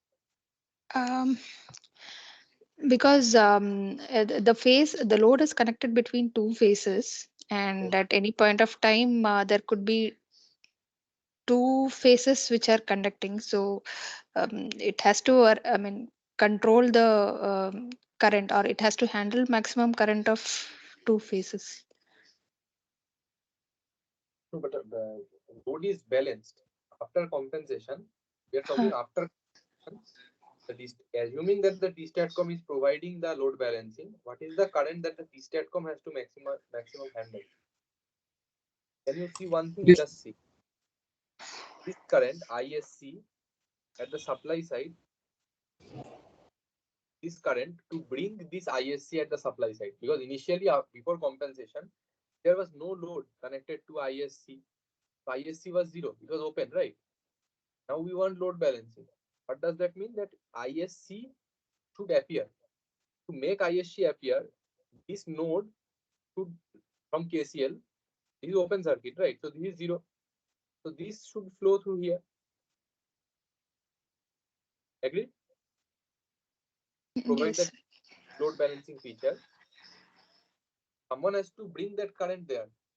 Make these three currents equal in amplitude for load balancing. So that is handled by the DSTATCOM. So maximum current that can be handled by the DSTATCOM is the full load current of one phase after balancing, assuming balanced condition. So this is the maximum current that it has to handle in one phase. That is the total current it has to bear. So for three phases, we can similarly calculate, or assuming balanced condition, root 3 into line to line voltage into current. This is the maximum kVA rating. So rating is calculated like this. You just see the worst possible condition of the maximum current it has to handle, and for that assume rating. For three phase, you need this much current, maximum current. So calculate the rating, what it is coming. Around 25 kVA. Right? Now let me know one thing, that such kind of DSTATCOMs which are, I can say, self-supported. By self-supported I am writing is that this is a capacitor. There is no battery which is sitting at the DC link. So does it have any potential to throw any active power, provide some kind of active power support to the load? Yes or no? Whether DC link is self-supported. Self-supported means some small amount of power it has to actually draw from the supply, maintain this voltage. When you see the control, you will understand the lecture also that small amount of power, active power, it has to draw and maintain this DC link voltage for proper operation of this STATCOM. Because you know, otherwise, if the DC link voltage will fall, it will go to overmodulation. So to prevent that, DC link voltage has to maintain itself to a sufficient value for operation of this STATCOM. And for that, small amount of active power is drawn from the, we tell them, loss component. Must have heard of that if you see in the lecture, I loss. So loss component has to draw from the supply and maintain the DC link voltage. But for such self-supported DSTATCOM based systems with proper control, it does not have any potential to give any active power support to the load. Whatever active power the load needs, it has to draw that active power from the supply itself. So what is DSTATCOM of self-supported DSTATCOMs useful for? Can anyone tell? What features it can give? First understand that. It can provide all the features like power factor correction, load balancing, and all those things, but not active power support the load. If you want to restrain some active power from the supply and give some part of active power from the DSTATCOM, for example, some solar PV or wind was sitting here, and you want to push that or process that power to the inverter, and such kind of features is not available for self-supported DC systems. If it is having only one capacitor sitting here and no active power source connected, then it cannot dump any active power, right? So that is, please make this concept clear, because this concept is very useful for the coming problems. That active power support is not available. It is a self-supported DC link with no active sources connected at this point. So just see this problem. This is a new type of problem also. Just read the problem. This is a three-phase 4-wire and same unbalanced loading connected between one phase and neutral. Now you are asked to calculate what is the, after assuming the load balancing and neutral current compensation, it is asking, so it is happening as a balanced load, and for that you need to calculate the RMS value of the supply currents. It is written ISA, but ISB and ISC will also be same. And can anyone tell me if ISA and ISB and ISC are balanced, what will be the value of neutral current?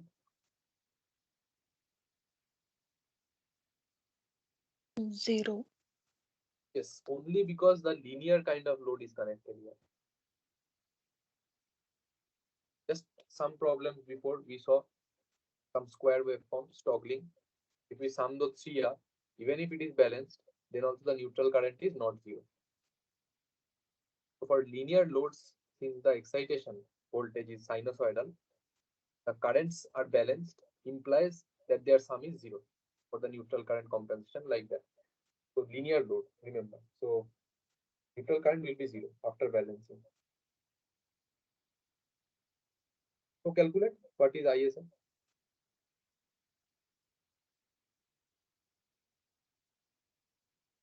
Here also it is self-supported kind of DC link. No active power it will push, all the active power demand it will draw from the source only.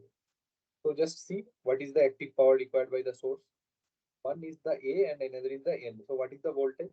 415 by root 3. This is the voltage across the load before compensation, multiplied by the current drawn by the load is 60 amperes and 0.7 is the power factor.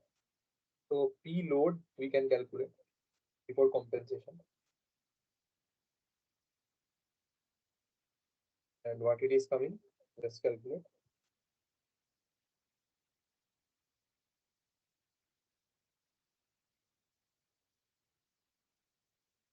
Around 10 kilowatt. So current is nothing but per phase power 10 into 10 to the power 3 by 3. Split the power among the three phases after load balancing divided by per phase voltage. Is the, you can say, three currents. All will be same magnitude wise, but 120-degree apart, like balance system. So what is the current coming? 10 kVA, 10 kilowatt divided by 3, and then divided by the phase voltage, right? That is coming around 13.9 or 14 ampere. 13.91 amperes, right?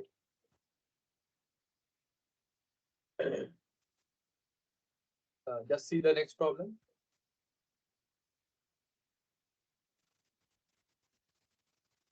So it is similar kind of problem. Only thing is that you need the reactive power compensation and load balancing, right? So similar kind of problem like the previous problem only. So anyone just solve and tell me the answer in one line. Just calculate the power 30 kVA into 0.8 is the load power by 3 divided by per phase voltage. Just let me know what is the current. This is the RMS, right? What is it coming?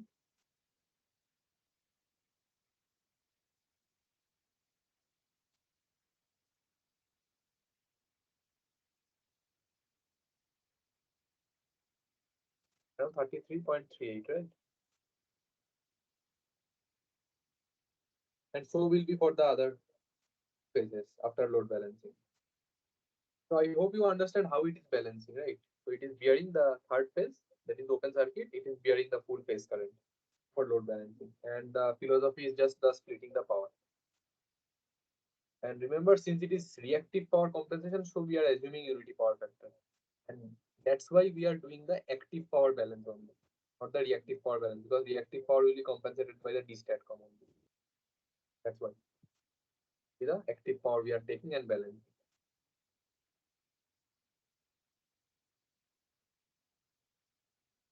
So see this problem. Another problem is there.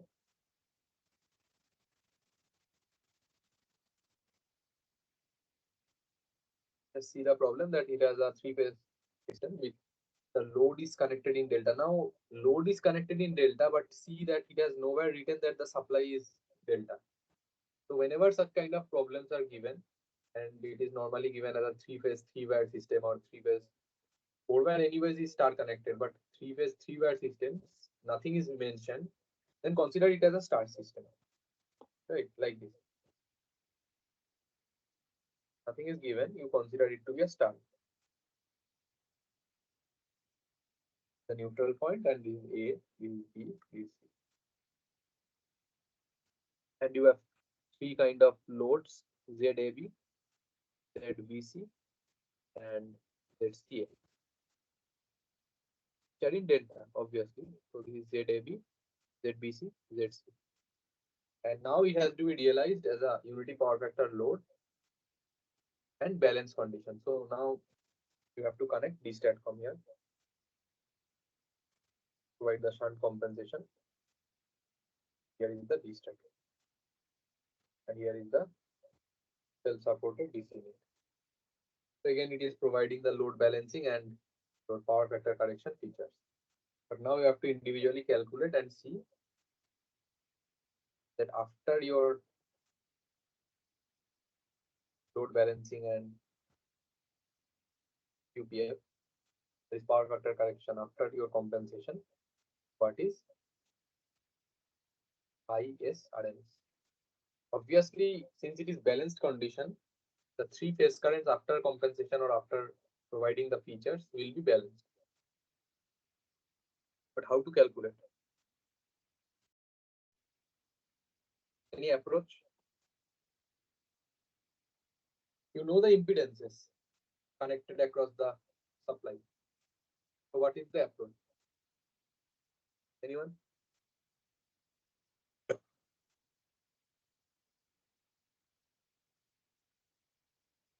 Yes.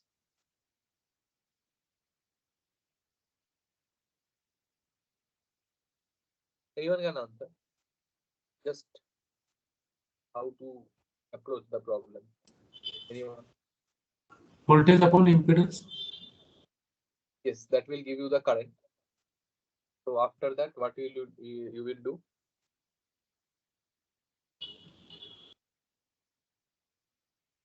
Your objective is to balance the load and do it unity power factor. So what is the ultimate objective? Balance the loading on the three phases. So for balancing the effective active power active loading on the three phases, what is the approach? Is to calculate the power before compensation. So power is V square by Z, and sum it over the three phases gives you three phase power before compensation.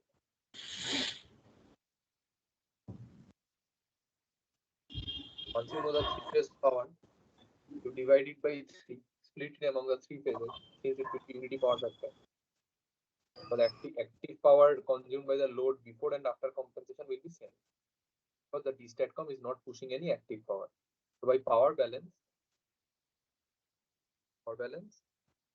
before and after compensation, active power.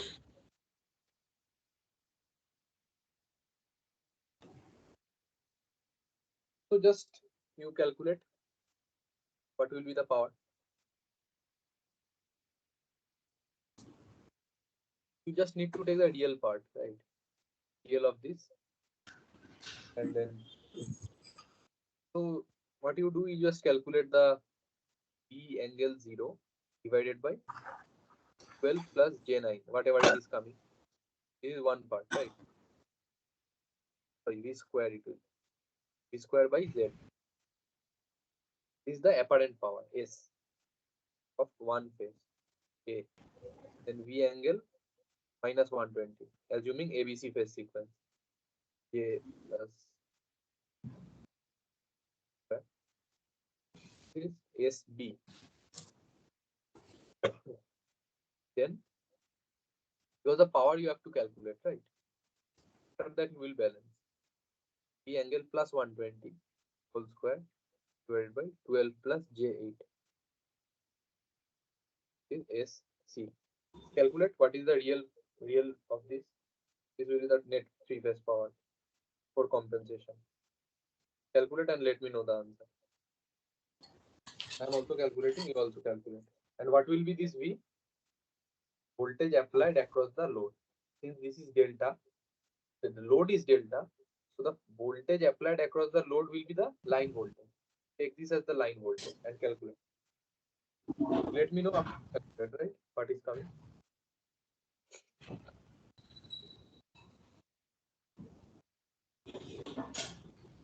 You just can use the scientific calculator and just let me know that. So you will get a complex number, V square by some complex number plus V angle 120 square plus some complex number plus V angle 120 square divided by some complex number is a complex number. You take the real part of that complex number, which will imply the net three phase power of the system. So what is it? Just calculate.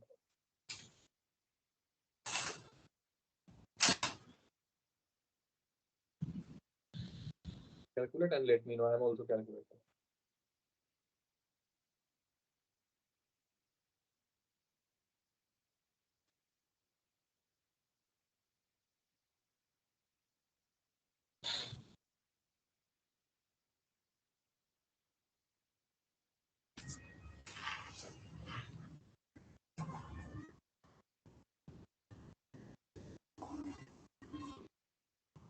B is 415, right?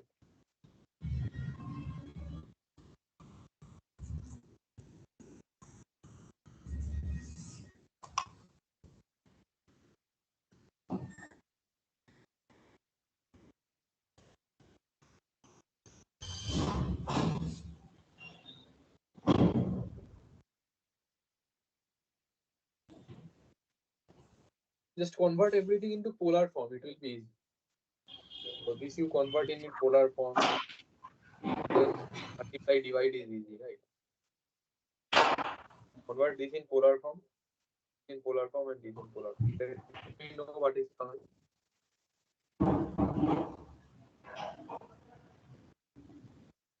Real part.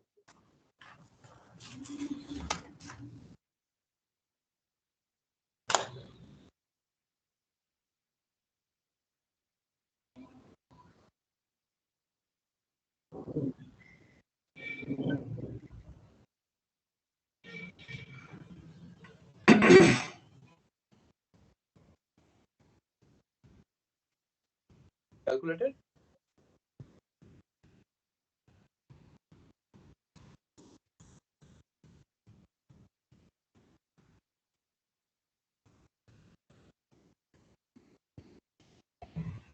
So it will come around 35,478.35 watts.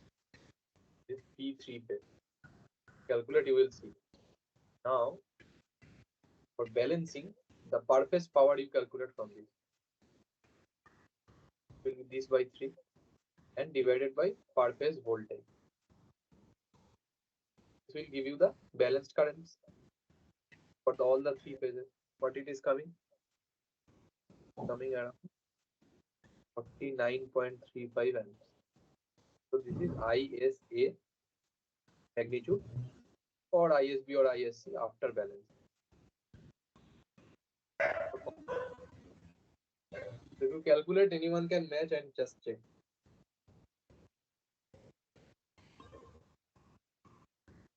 Shall I proceed?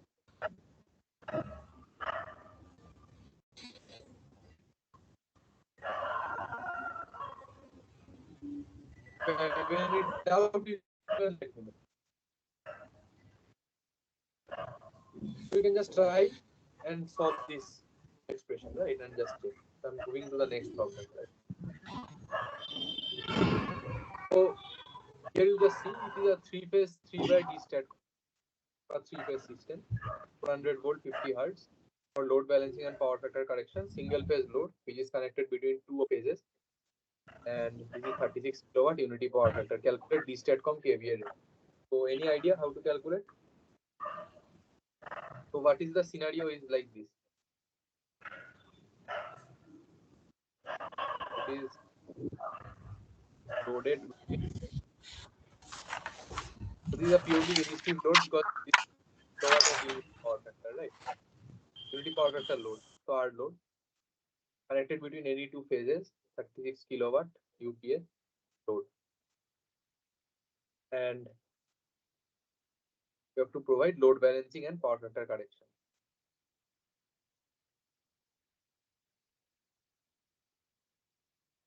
At the supply side, right? So you have installed a DSTATCOM and they are asking you to calculate the DSTATCOM KVA rating. So what you need to do? Yes, any idea?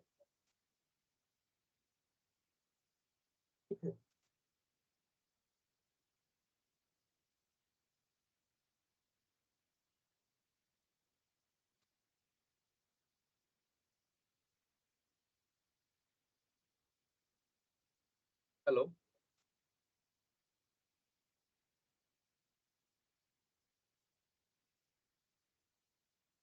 Any difference you see? Or it is same? It is the same, right, sir? It is connected between two phases, a resistive load. Just focus on the network and see something. Some hidden facts are there. What I told you, that power factor is a phase parameter. It determines between phase of one phase, that is voltage phase, and current. Phase voltage, phase current. But where is the load connected? Is it connected between two phases Yes, sir. or between one phase? That is, connecting the load between two phases will make it a line voltage, not a phase voltage. So it is given that the load is unity power factor. Means if you apply some voltage across the load, the current will be in line, right? But what is happening to the supply? Because you know VA, VB, and VC. What is line voltage? VA minus VB is minus VB. Add it. It's 30 degrees, right? So line voltage lags the phase voltage by 30 degrees.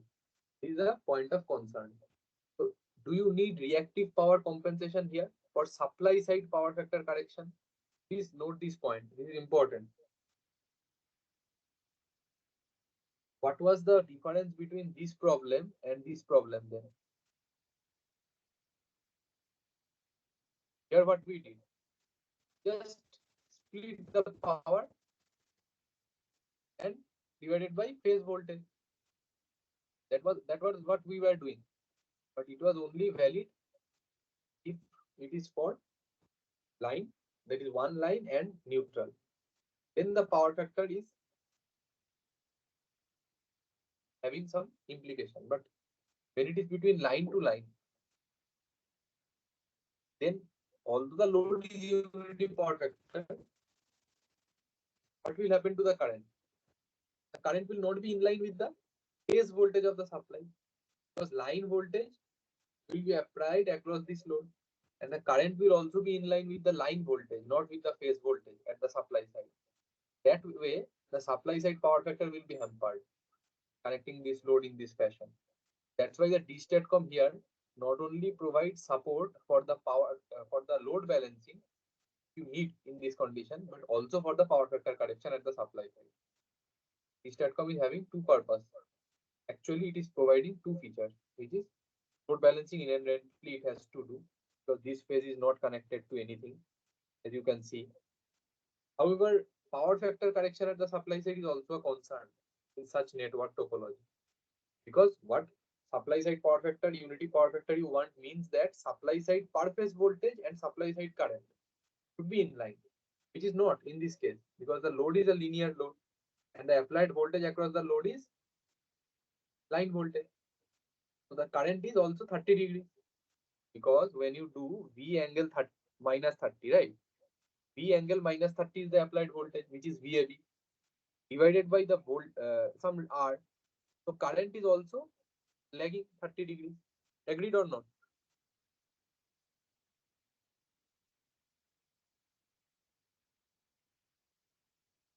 Hello?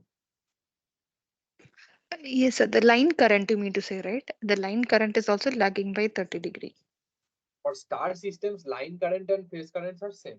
Same. Mhm. So I am Okay. concerned about the supply side power factor, which is not unity in this case without compensation. The DSTATCOM has to push some reactive power and compensate for the, that is the reactive power demand actually. However, load is not consuming reactive power, but it is requiring the current is not in phase. Otherwise, to bring the current in phase with the applied voltage, phase voltage, you need some reactive power compensation. Okay. So keep this in mind. These two type of problems will be confusing, because you may mistake the connecting point of the load. Because if it had a 4-wire system, the previous technique would have worked, but here it will not work. So you have to break it down. How to tackle this problem is, your source current is supply side current, I can tell,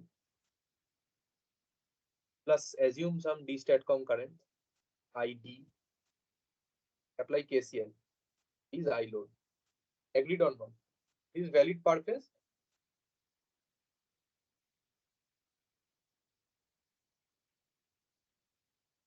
There is no load connected here, but assume that there is some load IL B equal to 0. I can tell, right? So IS of one phase A plus ID equal to IL. Agreed? How, sir? How did you arrive at that? Apply Kirchhoff's current rule at this node. For example, you have the shunt compensator connected. Here is the load. This is one load, Yes. IL or something, let's say. This is ISA.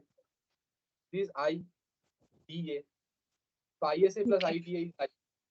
Again, Okay. Okay. assume some Okay. Okay. virtual, some load may be there, which is not actually, but let us assume. Then IS, we will put 0. No issue. If there is no load. IDB is ILB. One phase.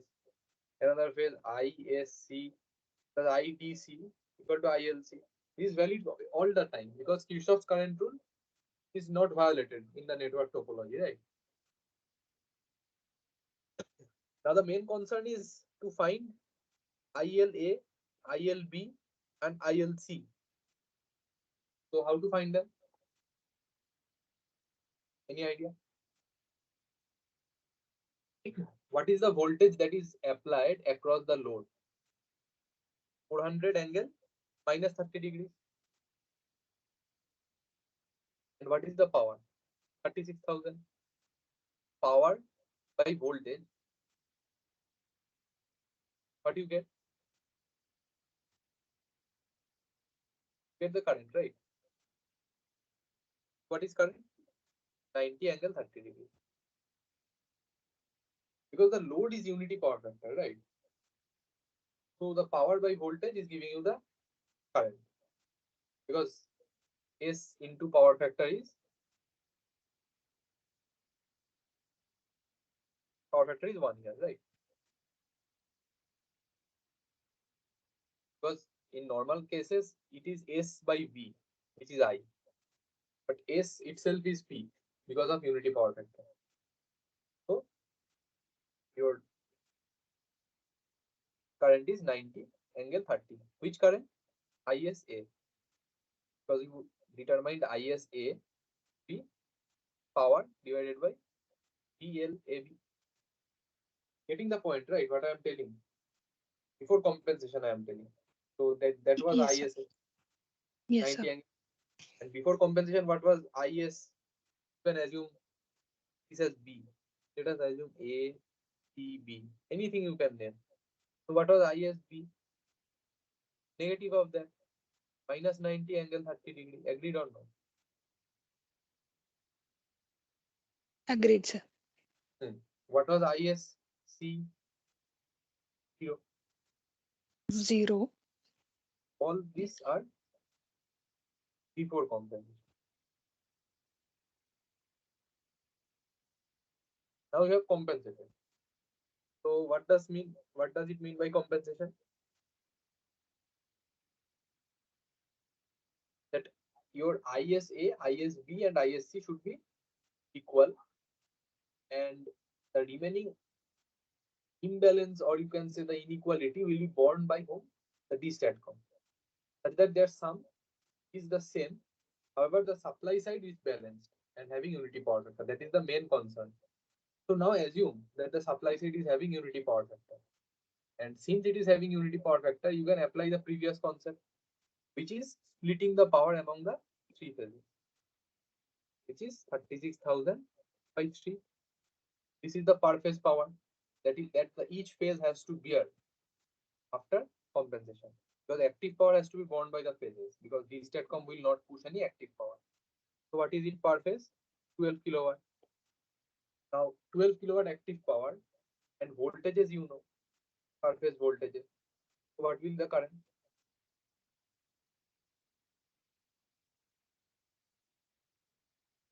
What will the current? ISA equal to ISB equal to ISC magnitude by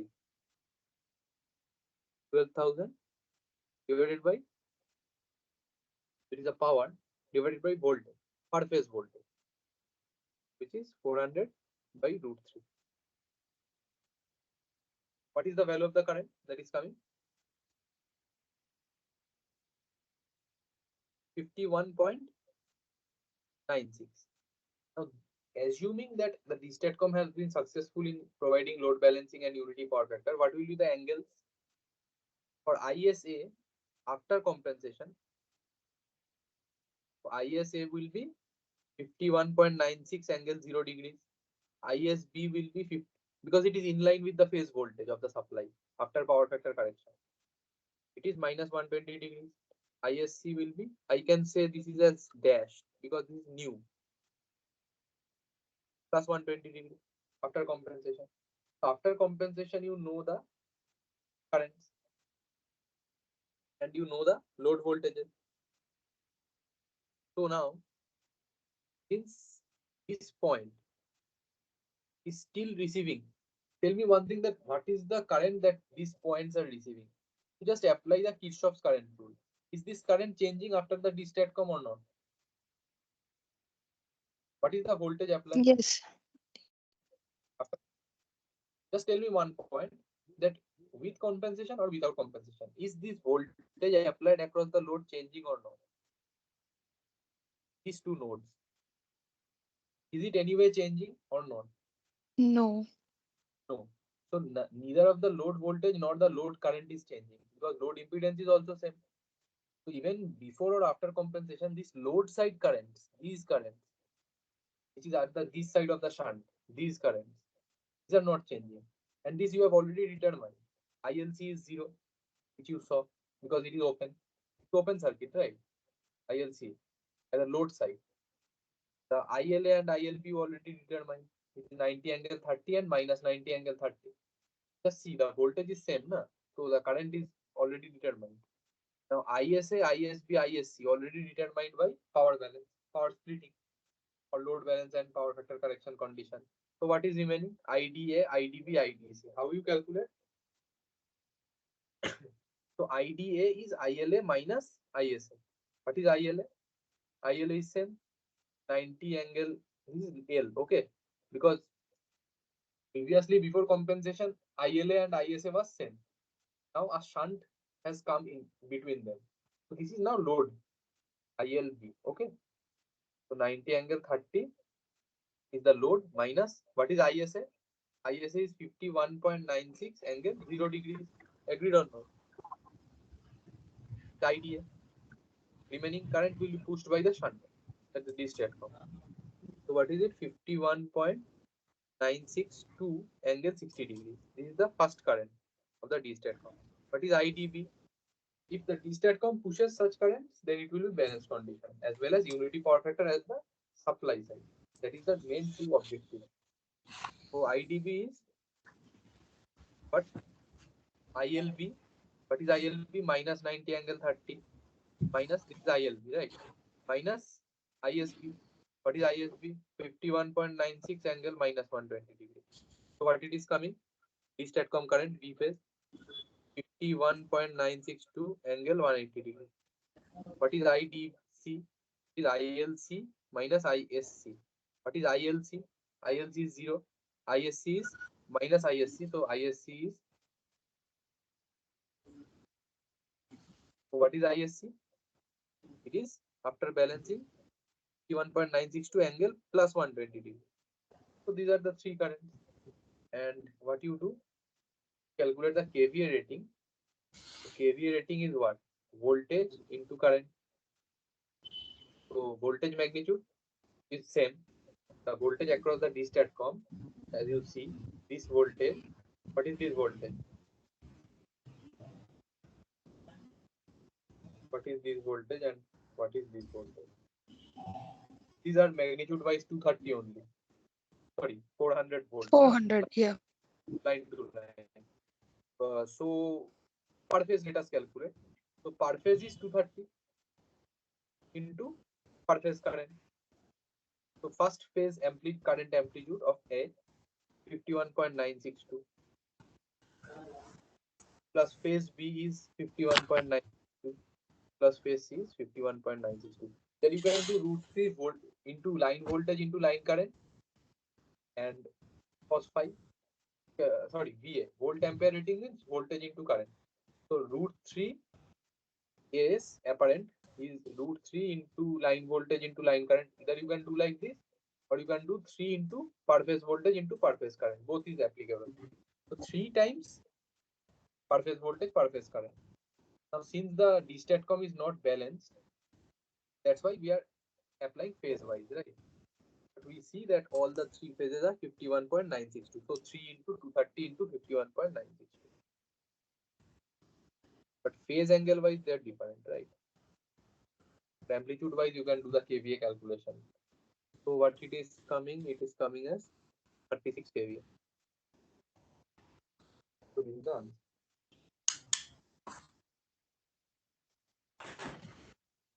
So shall I stop here, or you want more problems? We can continue from the next week, right?